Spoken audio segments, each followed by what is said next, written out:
What is up, sports geeks? It's your host Josh here, back with another college hoops episode, another college basketball episode, joined by Nick, the college basketball guru himself. As always, Nick, pleasure having you on again here. And what a weekend we had. We talked last week, about Kentucky. They backed it up a little bit. They scared me for a second with the Colgate first half there, but they backed it up in the second half against Colgate. Came out with a big win over Louisville. That was a big touching point last week, and in this week, I think let's stay with the Blue Bloods because I think a big one that I want to talk about here is North Carolina because they have a big game tonight, right? So big game tonight, but up until this point, they haven't looked great. You have Florida neutral site here, right? It's being played in Charlotte, so really, it's really like a home game here for North Carolina. This North Carolina team has a lot of issues they need to figure out, Nick. Yeah, I agree. I mean, you look at this team, and we've talked about them in the past couple of weeks. They have no interior post presence whatsoever. I'm looking at their leaders right now in rebounds, and right now their leading rebounder is five, and that can't happen. You can't have your starting center only averaging 5 rebounds a game, only getting 1.5 on the offensive glass. Like that's just not enough. And when you look at this team, they're sitting at 6-4. Right now, they're playing Florida tonight, a really good Florida team who's now top 10 in the country with another pretty easy win over the weekend. And you look, where does North Carolina go? You know, we saw it earlier in the year when they're out in Maui. Who are they going to go to try to get points? They really only can go to their three guards in Davis, Cadeau, and Trimble. Other than that, they have nobody else to go to. So it's going to be interesting to see what they do with a team like Florida, who can not only beat you from outside, but can beat you from inside with two pretty good interior big men as well.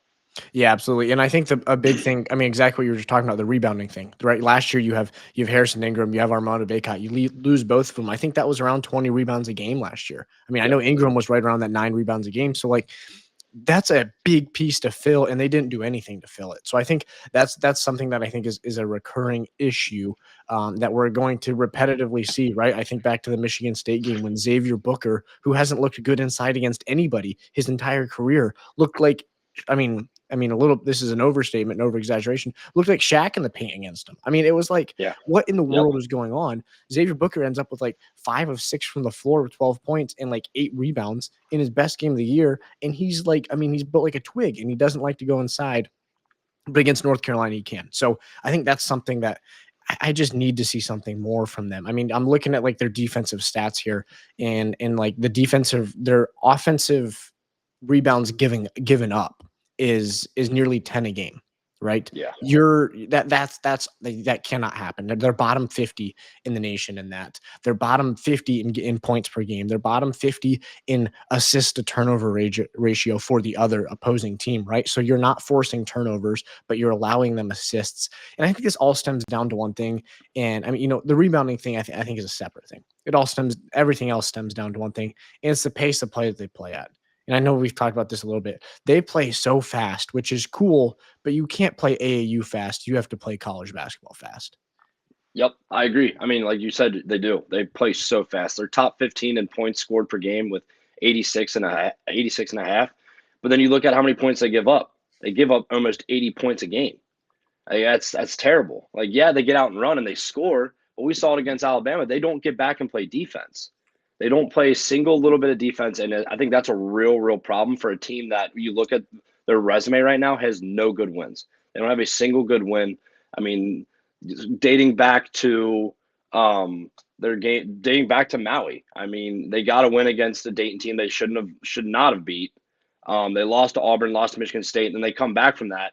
They get blown out by Bama. You get a really bad win against Georgia Tech at home by 3, and then you beat the crap out of LaSalle.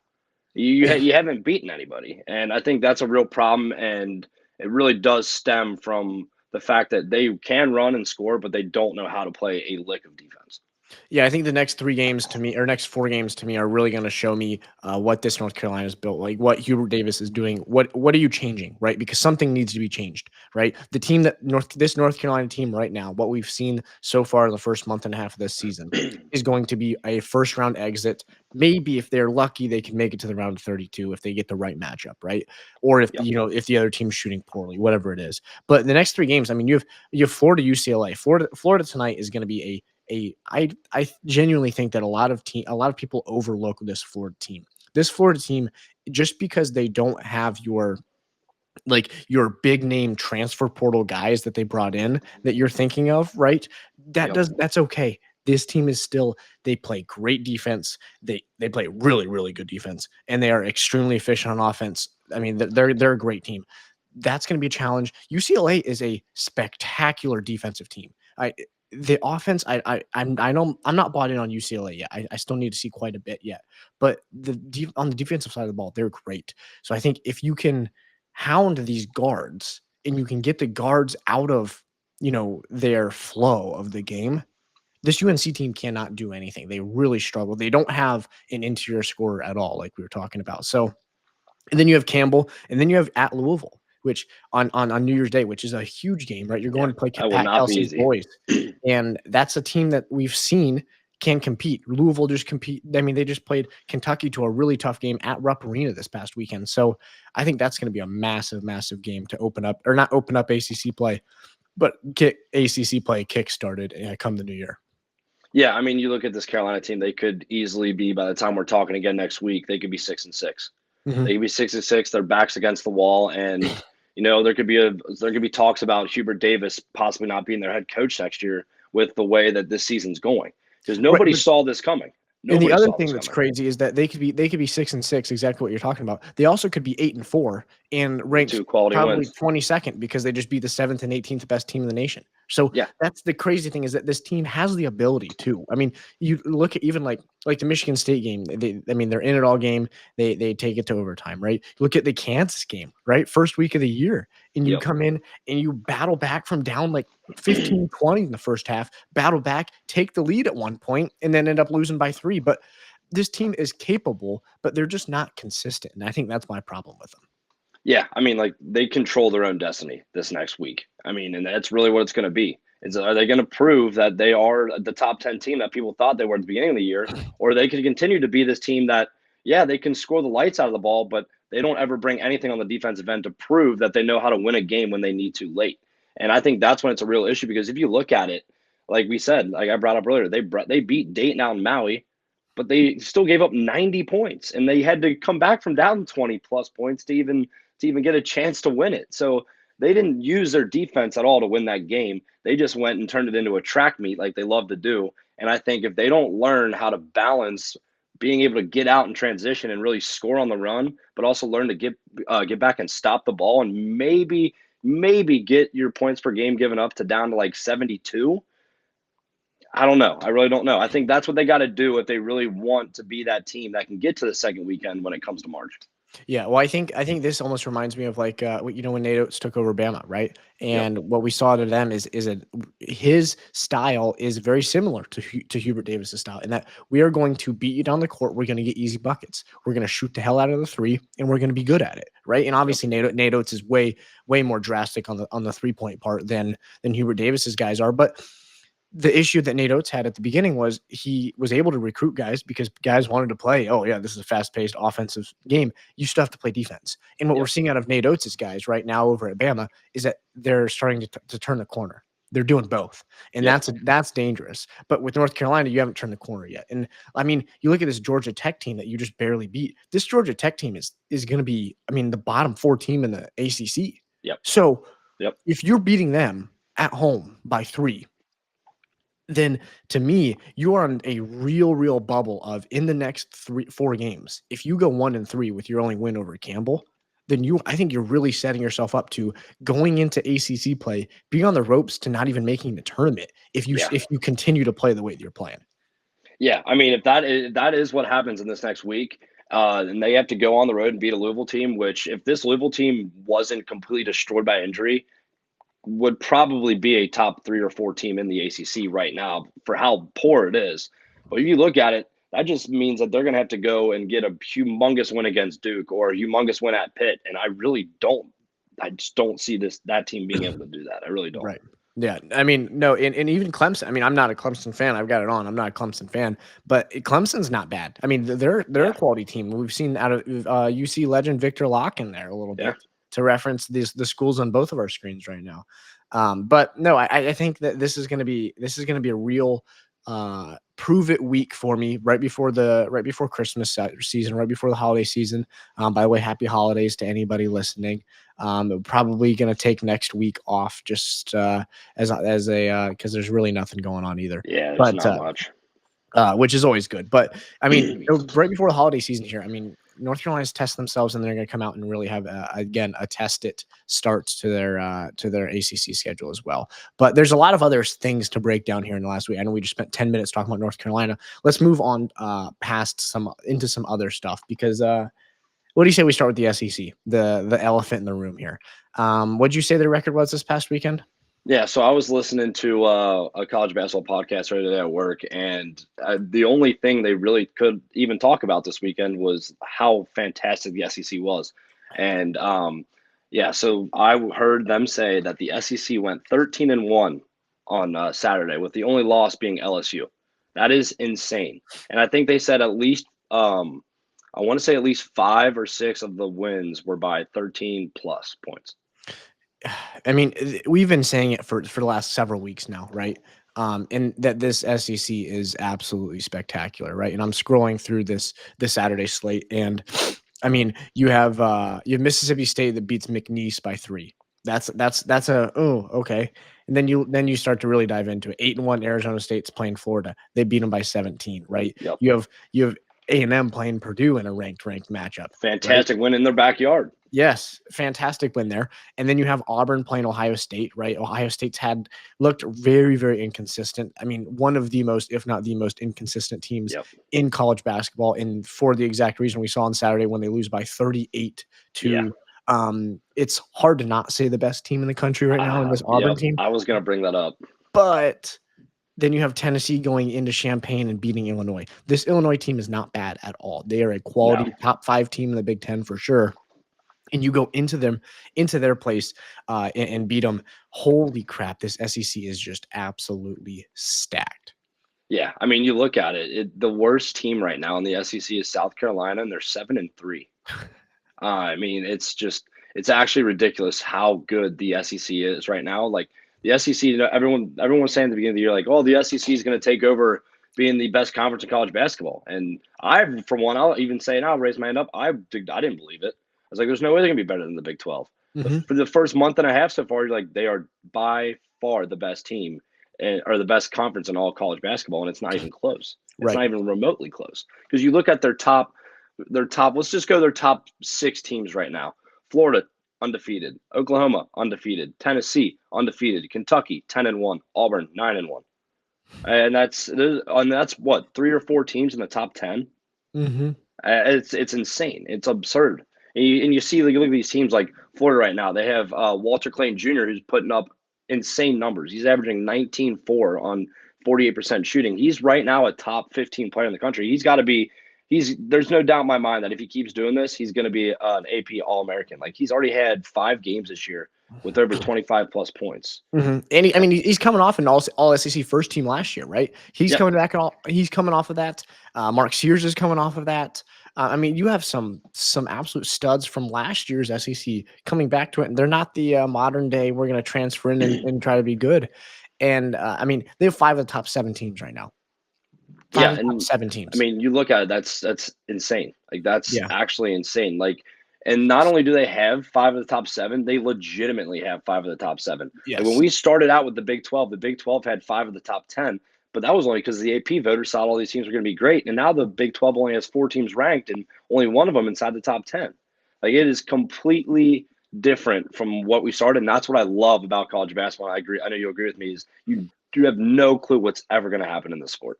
Yes. I mean, well, that's the fun thing, right? There's so many question marks around. We talk about Kentucky a lot. Let's use them again. So many question marks around Kentucky. Oh, they got a new coach. They don't have a single guy on scholarship that was on scholarship last year. Yep. Oh, man, I don't know if they're going to be able to come in. I mean, you're filling Calipari's shoes. Can you really do it? Oh, yeah, we're a top 5 team in the nation. We're beating whoever you throw at us. Yeah. Like, I mean, that's the fun part about college basketball. And I mean, we were just talking about, so last week we talked about Kentucky, right? We hyped them up quite a bit. And deservingly so. Well deserved. Yeah. And I mean, and they backed us up with Colgate and Louisville. That would if they would have went 0-2, we would have been like, oh man, we looked rough there. But Auburn and Tennessee are SEC teams ranked higher than the fourth ranked Kentucky Wildcats. And it's hard to say that either one of those teams is like we talked about so much about Kentucky, how they look good to be able to make the Final Four. It's hard to say there's even less of a chance for either of those two teams I just mentioned. Yeah, I mean, you look at all three of those teams, and I mean, at this point, Florida is a fantastic pick for possibly being a Final Four team as well. Like you look And at it, Bama. all four or five of those teams could all easily be playing in the Elite Eight, getting ready to go to that Final Four in San Antonio, and it's crazy to think about. And like you brought up with Auburn, you look at it. I heard another good stat that I will see if you can guess it. There's only been 3 times this year where a player has put up 20 points, 15 boards, and 5 assists. I'm gonna guess all three of them are John Ibram just because of what you're saying. All three. He's the only person. All three. I mean, and that just helps the conference even more. They have the front runner right now for Player of the Year with John Ibram. Mm-hmm. It's crazy what this conference is bringing right now, and I don't think they're going to stop. I think they're full steam ahead. They're just going to keep punishing people, and then where it's going to be interesting to see what happens with the SEC play because there's going to be some serious teams that are probably going to end up ruining other teams' chances that in any other conference could probably make it. Right. Well, that's the thing is, I mean, you're looking at like the worst team, right? South Carolina's worst team in the SEC, and if they played in the Big Ten this year, it's hard to say this isn't a tournament team.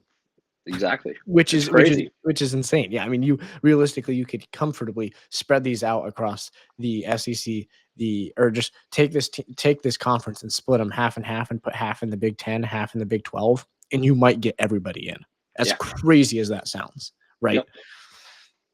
It just it blows my mind and it forever will because it's really gonna come down to is the SEC just gonna implode itself when it Mhm. hits Yep. conference play, which I think it easily could because I mean you look at it now. I'm just scrolling down the list of looking. You got a team like Ole Miss who's sitting at 9-1, or a team like Georgia at 9-1. If you go to their place and you're a team like Florida, Tennessee, Kentucky, Auburn, you could easily lose that game. Oh yeah. Easily lose that game. And I Well, think that just shows how deep and how skilled this conference is. And, I think this is really good for college basketball because it's really, they need another conference to start bullying and, bouncing off of the Big 12 because the Big 12 has been known to run college basketball the past 5+ years. right. Yeah, no, well, and the fun thing is that when you have these high ranked teams, right? Like 5 of the top 7 that we're talking about here, is if okay, Auburn, you're going into Ole Miss. Tennessee, you're going into wherever, South Carolina. Yep. You have a target on your back. You have a target on your back from everybody, right? Because Mm-hmm. every single SEC team this year is good enough to beat any of them.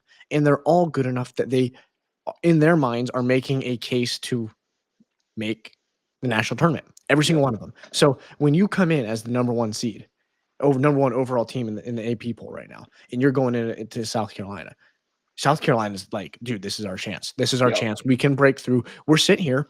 We're a whatever. I mean, I don't know when they play them throughout the season. Say whatever. We're a 13-5 team.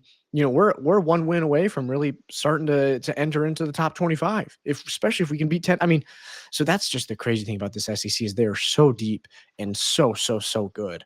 And they've done the early part. I think that's the important thing is the Yep. conference play. You're going to beat each other up, but can you win? Can you beat teams that aren't in your conference? And that's when you actually get the respect from the committee to get 8, 9, 10 teams into the tournament. Yep. When you go have a weekend like you just have where you're beating Creighton, you're beating Purdue, you're beating Ohio State, you're beating Arizona State, and it's just everybody's just wiping. You're beating Louisville, right? I mean, you're beating literally anybody. You're beating Illinois. I mean, literally all of these teams you're beating because or that just helps that end of the year tournament when you get like a 8, 9, 10 loss team in to be a 6 seed over a 6 loss team from the Pac-12, right? Yeah.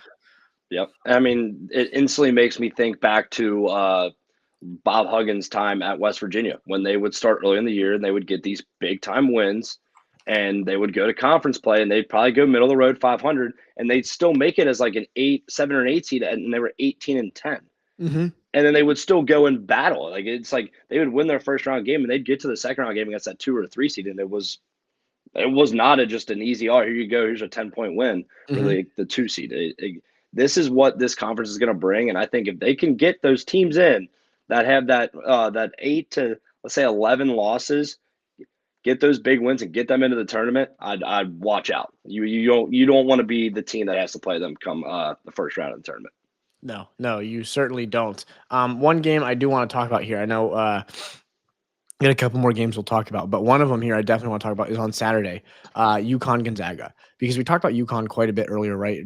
Kind of during the Maui, right after the Maui, and how they had some things they really needed to figure out. This team, and they Yep. did. They big time did, but I think they did figure it out. I mean, Hassan Diarra played 36 minutes. I think that was what they were missing there, right? Terrace Reed played 23 minutes. Samson Johnson played 6, right? So Yep. I think that's part of like Terrace Reed Jr. is a spectacular big guy. He was as a true freshman last year at Michigan. He still is this year as a sophomore um, under UConn's coach Dan Hurley. So I think that this team is deep enough, and what we've seen out of Liam McNeely specifically Saturday, the 26-point performance, getting to the line when shots aren't falling for anybody else.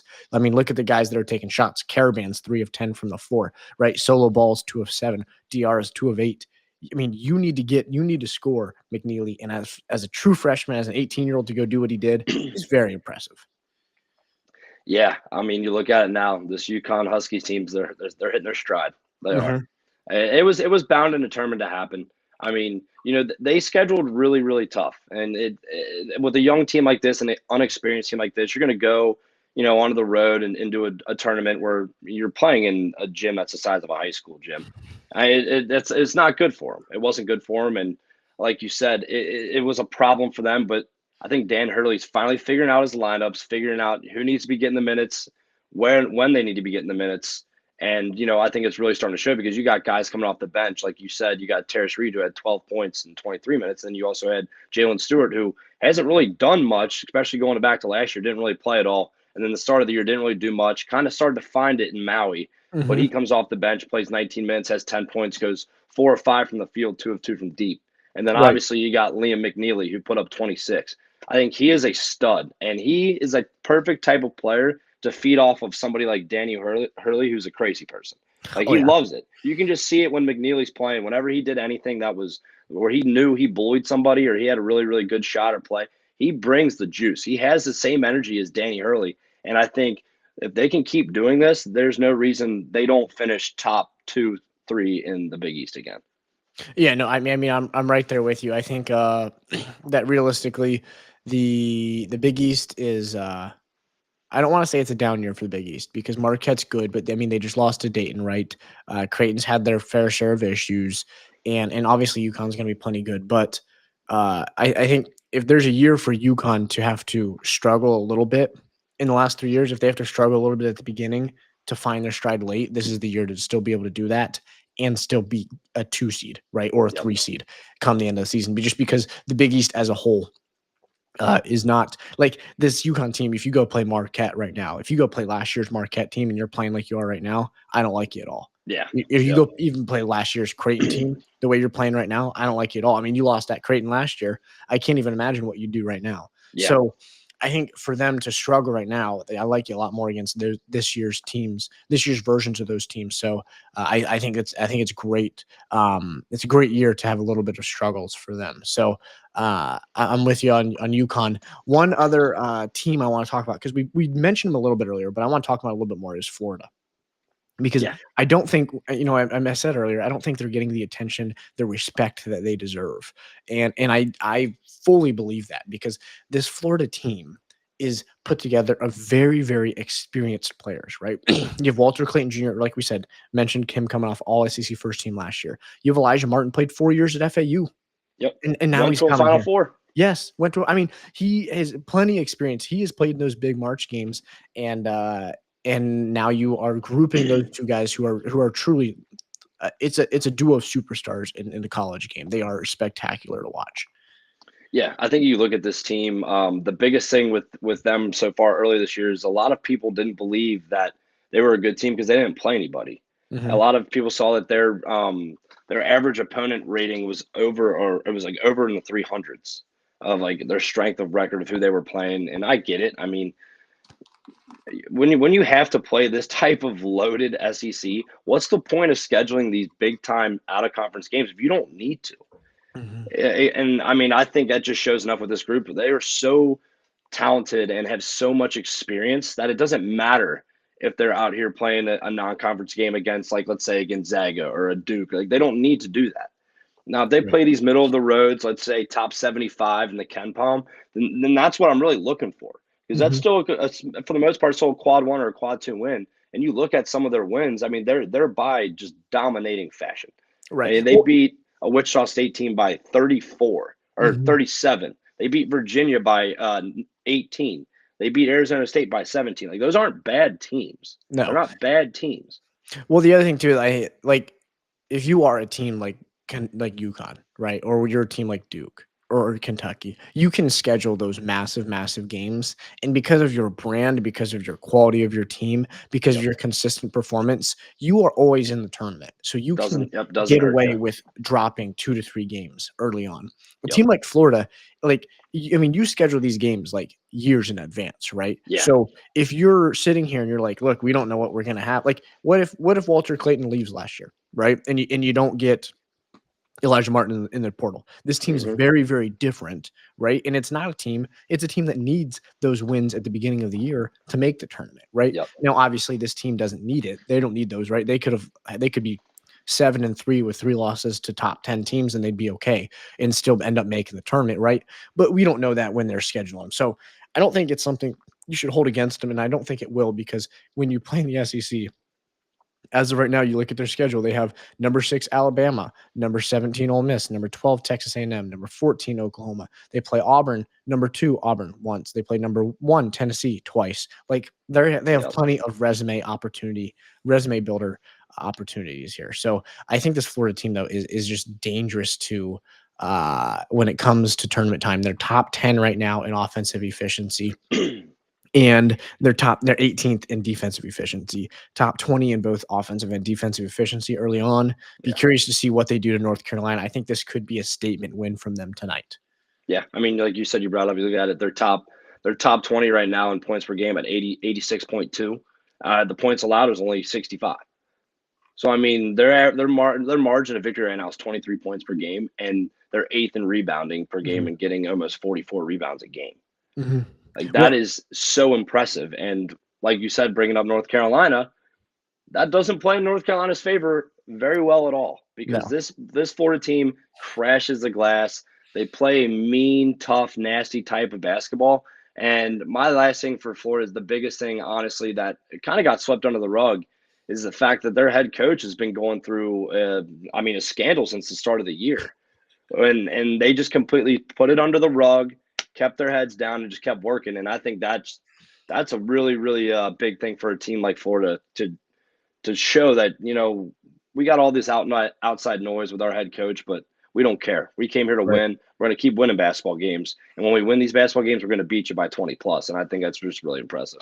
Yeah, no, I'm right there with you with Florida there. It's impressive, and we're recording this, Tuesday, what an hour and a half before tip off Yep. here. So, obviously they could come out and shoot 15% from three and get blown out tonight. That's very possible. Yep. I think it's more possible that they come in and beat North Carolina by 25, but Yeah. both are possible. That's the fun part of the college basketball game. But no, there's a lot to see here. I mean, their first week of SEC play come the new year. I think they play. I had it up, but I don't have it up anymore. I think they play Tennessee and Kentucky both on the 4th and the 7th. So Yep. like that I is mean, their first three games of SEC play is at Kentucky, home versus Tennessee. Then you get to go to at Arkansas, who's starting to find their stride, and played mhm. a fantastic game against Michigan and beat them. Yes, yep, another big win for the SEC. Believe it or not. Yeah. So I mean, it's going to be interesting. We're going to see down the stretch of the next month and a half of what is Florida really made of. Like, Yeah. what are they made of? Well, that's the fun thing is starting right now we have college football coming, like Yep. starting pretty much from now until the beginning of the year, and then as soon as the beginning of the year starts, it's like, oh yeah, conference plays here, let's Yep. take off, and there's so many good games every single night. So I'm plenty excited for it. Real quick, throwing you on the spot here, college football playoff. If you had to pick a team to win it all, who would you pick? All right, so I've had to pick a team. Right now, my finals would be I think Notre Dame is going to end up getting to the finals just because I don't trust the Georgia team with that quarterback. I really don't. Um, but I think Notre Dame's got a really easy road. So I think Notre Dame gets to the final, and I still think Oregon gets to the final, and I think Oregon beats Notre Dame. I'm going to give it to Oregon. I think their offense is insane. They're a pretty old, they're an old transfer heavy group, and I think Dan Lanning's a fantastic coach. And I think that especially if Tennessee can go into Ohio State and beat Ohio State, which I think they can, and I honestly think they probably will. Um, I think that just sets it up perfectly for Oregon to run the table. Yeah, apologies. I'm getting a few texts there, but no, I think Oregon. I love that. I think we see a Big Ten championship rematch in the national championship with Penn State and Oregon. I mean, I think Penn State Yeah, I against can see that SMU. too. I Yeah, think Penn State is a really good, I don't want to say easy. They have a really good draw at the they have beginning, right? they have With a yeah very with easy path. with SMU, and then you have Boise State, right? And there's nothing. I'm not this Boise State. I hope they make the finals. I hope they make the championship. I hope Ashton Genty runs for 250 yards every game and shatters Barry Sanders' record, Yeah, even though he's my Lion. Shatters his record and goes on to win like most valuable player in the national championship. I think that'd be that'd be the ultimate awesome. like That'd be awesome. it's hard to say he got snubbed of the Heisman because what Travis Hunter's doing is absolutely spectacular, and we've never seen that level of Yeah, performance on both sides of the ball. So it's just unprecedented. But like, it'd be the ultimate kind of like, oh yeah, you won that, but I still won this. So I wouldn't mind seeing Oregon versus Boise State either. that would be I wouldn't electric. mind seeing that. A little rematch at the beginning of the Yeah. year. That was No, a fantastic game they had when they played. absolutely, it was, and I think that Oregon might really struggle in that game because they're not going to struggle. I shouldn't say that. It could shape up in which Boise State can win that game because this Oregon team really struggles to stop the run. That's really their only kryptonite. That's Yeah, all it's been all year. And I mean, Genty did it to them the first time they played, torched them on the ground. Penn State did it in the Big Ten championship. But I have yeah. another Penn State Oregon final. And I'm going to take Penn State. I'm going to take the Nittany Lions. We are Oh, Penn State. okay. Just because I think they run the ball really, really well, and they've Yeah, seen that, right? You've shown that you can run it, and I think that when you're playing against like a Dylan Gabriel, you can maybe say, okay, we're going to mix up some coverages. Maybe we can fool them once. If you're just bigger and stronger and more physical, then if Penn State's front five, front seven or whatever, front five is more physical than Oregon's, then you're going to be able to move the ball. And they have yeah. two great running backs, right? And so in Katron Allen and Nick Singleton. So I think Penn State, I don't realistically, it's hard to not say Oregon. They've looked so good this year, but spiced up a little bit with a fun Penn State prediction there. Yeah, I could definitely see that. I really could. I mean, especially considering Penn State wouldn't have to see a Big Ten team till either the semis or the finals because, well, yeah, because I mean, they're no other team from the Big Ten on their side's Indiana, but I don't see them having a problem with Indiana. I really don't think Indiana has it. I mean, I think it's a fun story of Indiana, but they got exposed by Ohio State. Like it showed Mhm. they didn't have any good wins. I mean, they were beating they were beating the teams on their schedule that were extremely average. So, but yeah, I could definitely see Penn State somehow pulling out a championship win over Oregon. That would not surprise me. Yeah, no, it'd be a blast. But all right, that's all we got for today. So a lot of college hoops talk, a little bit of college football talk there. But we'll be back not this week, maybe not even 2 weeks from now. That'll be New Year's Eve. Yeah. So maybe not then either because there's just not much going on then. But then we'll be back probably in 3 weeks with a first week of Conference conference play. play to come back and summarize. So other than that, though, this has been the Sports Geeks podcast. They play, we talk. Thanks for watching, guys. Peace.